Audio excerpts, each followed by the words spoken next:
This is Dr. Carroll. Today's video is about multi-dimensional arrays.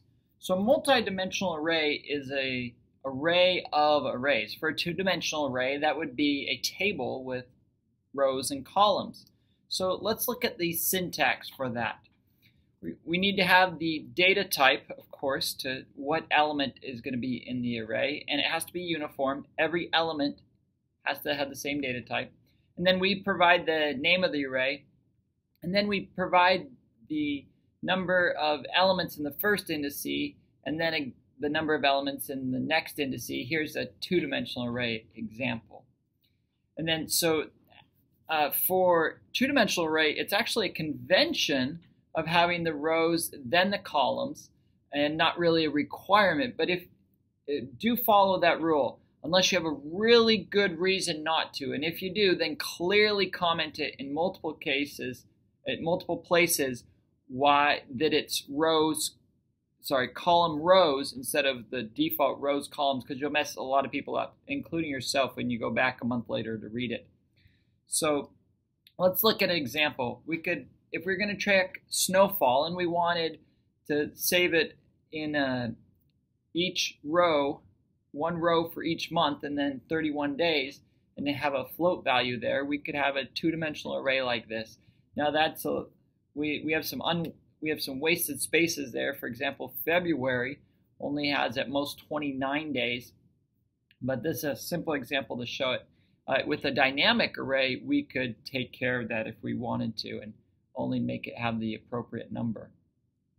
So then to access a single element, we just need to specify the index. For a two-dimensional array, we need to specify both the row and the column. For example, we could just print out snowfall here. We need to print out the first index and then the second index.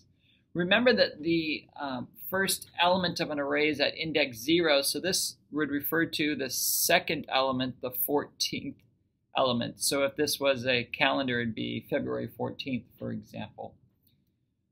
For a multi-dimensional array, the syntax is very similar. We just keep adding on how many elements are going to be in each indice until we get tired of typing.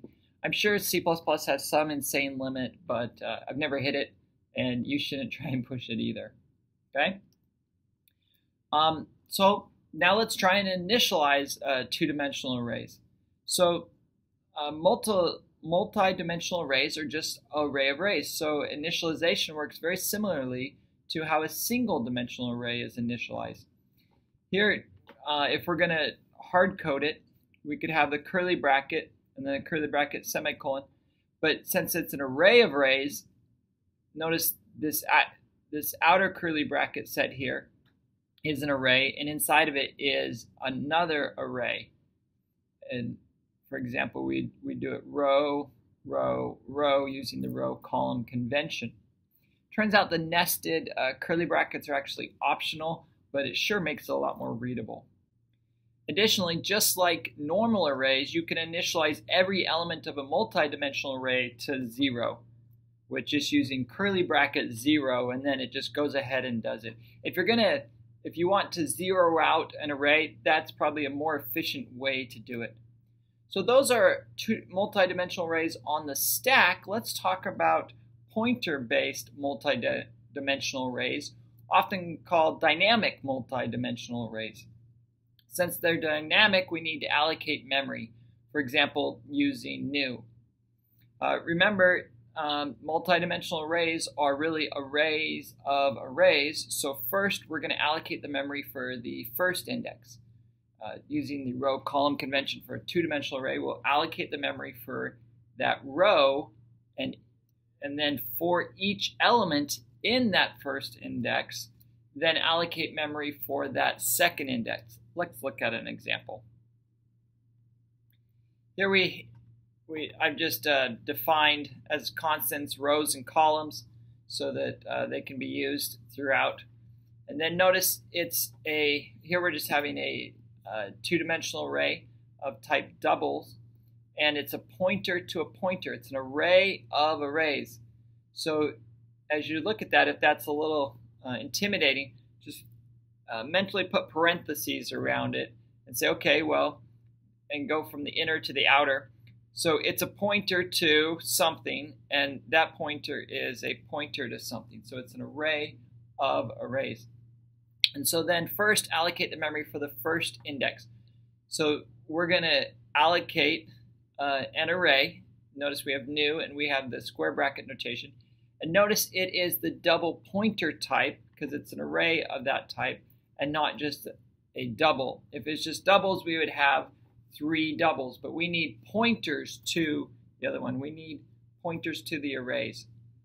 And then once we have that first index, then for each element in the next index, sounds like a loop to me, then we need to allocate that memory again. So notice we have 2 new statements, one for the row and then one for each column in a loop.